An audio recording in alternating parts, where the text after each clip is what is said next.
Hey, what's up, you crazy kids? Get off my lawn. Yo, it's the Wrestling Old Head, and I'm off the rocker today for this episode. For the past week, I've been wrestling with losing my voice, and I've been losing. I've been down, getting the 3-second tan, and constantly looking up at the lights. I've been jobbing out to this cold, and now I'm back, and there's a lot to talk about. We've had a big week, and I just kind of want to run through some things, speed through a few of these things. This one's going to be more WWE related. I plan to have another video that is focused more on AEW, so this isn't a 3-hour long type of a video, and I assure you that even if you were to combine these videos, it wouldn't account to a full 3 hours or whatever. I'm just going to speed round through a lot of these topics off the top of my head about what was going on in professional wrestling this week. And I'm going to start off with the WWE. First of all, I got to throw my hat in and tip my hat to Shinsuke Nakamura's new character. This seems to really be inspired a lot by Triple H. Triple H has always been a big proponent of Shinsuke Nakamura, which is, I'm glad Shinsuke has somebody like Triple H in his corner, Paul Levesque in his corner. This is where I always felt like the character of Shinsuke Nakamura belonged. This demonic, spiritual, demon, for lack of a better phrase, type of a character with the black ooze, the black mist, and we're gonna get to slime later. But for this portion of this topic, I want to say Shinsuke Nakamura's character, it's got a lot of what I miss about professional wrestling. He really looks intimidating, and the moment on SmackDown this past Friday when the Rogue Bloodline got in the ring, and they were kind of circling around Shinsuke Nakamura, kind of laying claim to the United States Championship in a way, looking like they were, that was their next target. Shinsuke is sitting there, and he's not intimidated by the Rogue Bloodline at all, and the Rogue Bloodline are actually in a standoff, and they don't want to engage. And that is something that I think really helps us look at Shinsuke Nakamura in a more formidable light, giving him a lot of that ammunition to be that threat that we've always wanted him to be, but for whatever reason, it just didn't click the way that we thought it was going to click. This is eons away from the face Shinsuke Nakamura that we were used to with the guitar and having, his guitar player. I forget that guy's name, Biggs or something like that. I forget that guy's name. But we're eons away from that right now for Shinsuke, and I love where they're at right now with this. The entrance, everything, it is top notch. It's just chef's kiss. And I don't know if you guys were able to see it, but WWE has definitely gone out of their way to really spotlight Shinsuke Nakamura as a threat, really go full throttle with this push for him. And I don't think it is it's putting LA Knight down at all. If anything, it is giving LA Knight some purpose, and this is where the United States title situation is going to really be beefing up. I'm hoping that they can add Chad Gable to this list on the United States Championship. I'm hoping that they can move the United States Championship to Raw, because for a guy like Shinsuke Nakamura with his entrance, I can totally see him on Raw when it goes to Netflix. Look at that entrance. And we're going to talk about other shakeups in the Raw SmackDown situation, and we're even going to include NXT in just a moment. But I also want to focus on probably what the talk of the week is. It was a sad day. Yes, it is. Because the New Day, at least the way that we see the New Day, are no more. Kofi Kingston and Xavier Woods are still together. So if you had that on your bingo card that they were all going to split and go their separate ways, it wasn't exactly how that turned out. What ended up happening was Big E did make his return. Usually he's relegated to the pre-show and doing stuff with the crew for the WWE backstage and whatnot. This time he was actually on stage and got in the ring for the first time in a couple of years, reuniting fully with Kofi Kingston and Xavier Woods, and things did not go as planned. I don't think he planned for these things to happen. I don't think Xavier or Kofi even planned for these things to happen, because what Kofi and Xavier were going to do at the start of this 10-year celebration for the New Day, they were going to let the crowd know that they were going their separate ways. Big E came out, and suddenly, instead of going their separate ways, we watched them, Xavier Woods and Kofi Kingston, combine and tear into Big E. And I mean, they went hard. And, you know, it's good for Big E, you know, because they brought the two back together. You know, it really is a sad day, though. And Big E, I can totally see this setting up a Big E return to the ring. I have heard other people talk about him being in the Royal Rumble. I don't know if it's going to be that soon, but I can totally see Big E eventually getting back in the ring, eventually rallying Kofi and Xavier back for a New Day reunion. And the way that they split this up, it works totally. I swear to God, Karrion Kross is Vigo the Carpathian.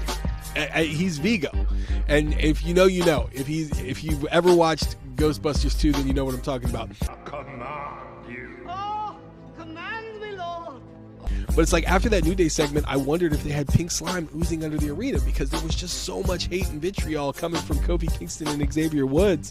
I mean, it's a long way down this Kofi Day road, you know, but you got to give credit to the WWE for legitimately a well-executed misdirection, because I haven't seen something like that in a long time. And next week, I'm fully expecting the Kofi Kingston and Xavier Woods group to bring out Rich Holland in nuclear heat while they thank him for getting rid of some of that dead weight.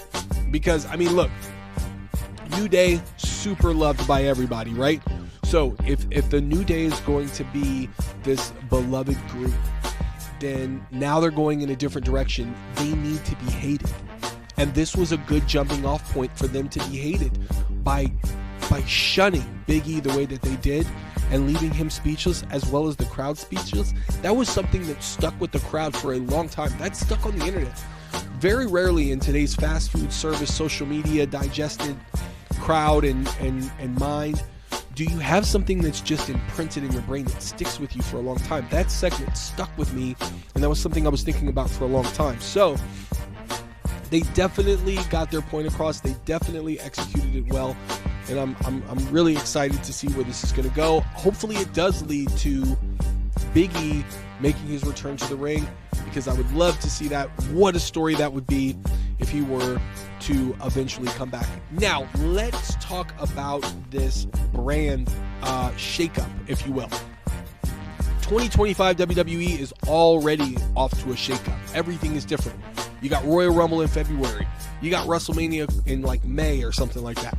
You've got Saturday night's main event coming up this weekend. I'm hoping to have a preview of that coming up as well, where I break down the 4 matches for the 2-hour special on NBC.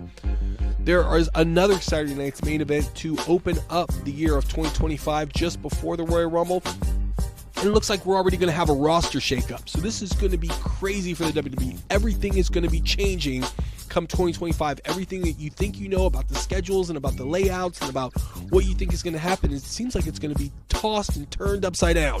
And I'm excited for it. I'm all here for it. But one of the things that we saw on SmackDown this past Friday was Nick Aldis talking about the shakeup and introducing some people backstage that we saw at a glimpse, and also in front of the camera, that may or may not be a part of the new SmackDown once SmackDown is on the USA Network and going potentially 3 hours once Raw officially lays claim to the home on Netflix in January.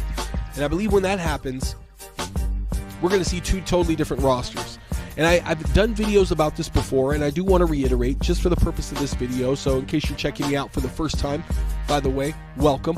I'm the Wrestling Old Head, and I'm off my rocker here for this video, as I usually am. But what is it? What is a wrestling fan without wild speculation? You just get to hear mine, but I'm sure you've got wild speculation as well.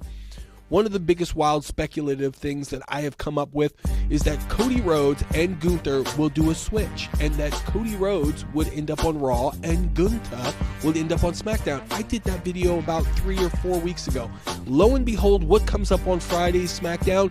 Gunther is backstage. Coinky dink?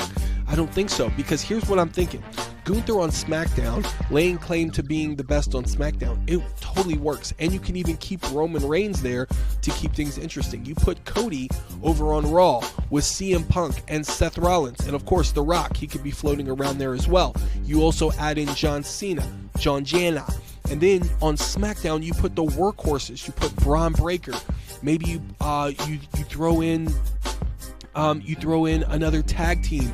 I've seen Dominic Mysterio was backstage on SmackDown. That might be interesting.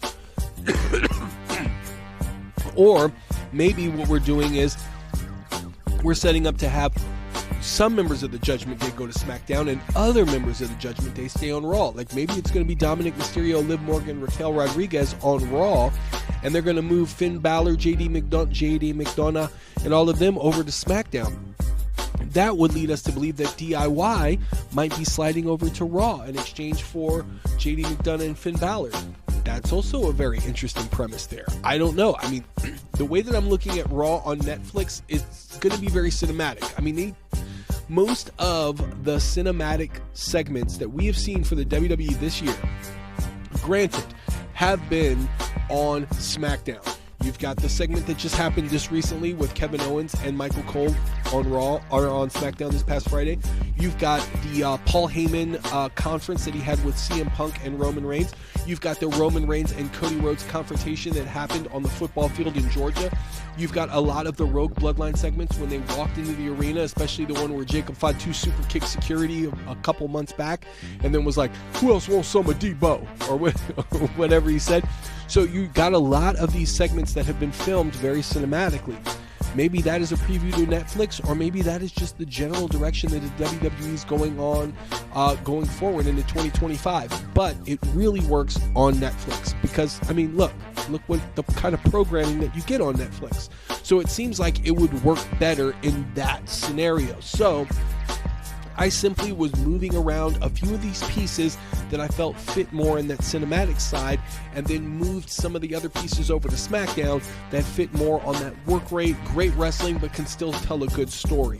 Like I said, that's wild speculation, and if I really had to guess now that the dust has settled and it's not 2 months ago and we're living currently right now, I would say that it's more than likely going to be something of a mix, right? But I would love to see Cody Rhodes on Raw as the Raw champion, Gunther on SmackDown. It gives everybody a chance to have fresh matchups. You eventually get Roman Reigns and Gunther having a back and forth segment, which I think would be phenomenal television. And then on the other side on Raw, you get Cody Rhodes and CM Punk. You get Cody Rhodes and Seth Rollins. You can get Cody Rhodes and Bronson Reed. You can get Cody Rhodes in all of these fresh matchups with his championship. But I can't end this off the rocker episode without talking about Cody Rhodes and Kevin Owens coming up on Saturday night's main event. And this is a bit of a spoiler going into the preview that I have for Saturday night's main event, because how interesting, and again, wild speculation, but how interesting would it be if Kevin Owens beat Cody Rhodes and then transferred through the portal over to Raw on Netflix? Now you've got Cody Rhodes against Kevin Owens in a rematch on Saturday night's main event, with the potential that the winner is going to be on Raw now.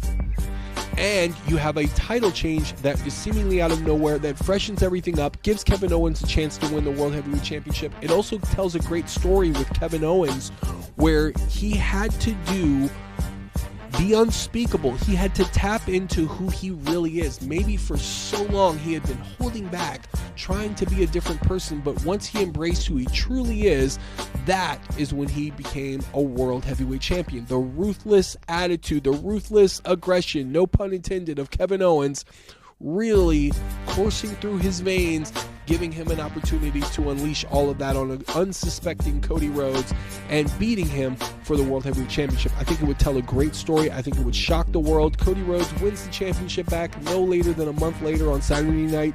Main event in January, goes into the Royal Rumble as the champion of Raw. Gunther then moves to SmackDown. You got all kinds of fresh matchups for him over on SmackDown. I think they would pull the trigger on that in a heartbeat. I think it's a great story, but hey, that's just my opinion. What do I know? I'm just an old head. But so, you got a lot going on in the wrestling world. So I just wanted to break down a lot of the things that I saw in the WWE. I am sure, because this is off the top of my head, I don't have any notes right now. I am positive that I am missing something. There's going to be some stuff for AEW fans out there. I'm really going to try and beef up the channel with a lot more content. This last week, though, it was terrible. I mean, my voice was tough. You can hear I'm still coughing through it.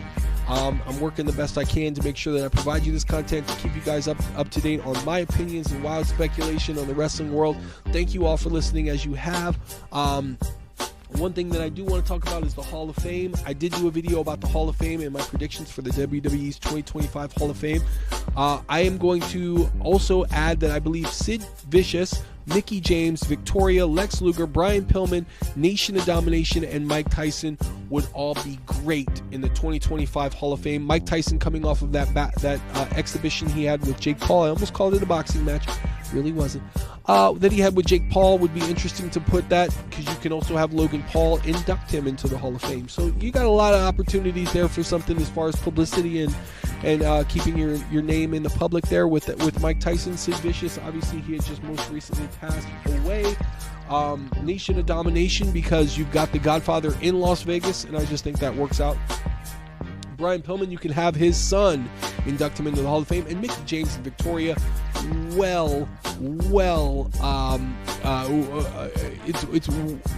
It's a long time coming for those two. They are the cornerstone of the WWE Divas division, the women's division. They embody the types of athleticism and sports entertainment that was provided to the women's division coming off of the Divas era.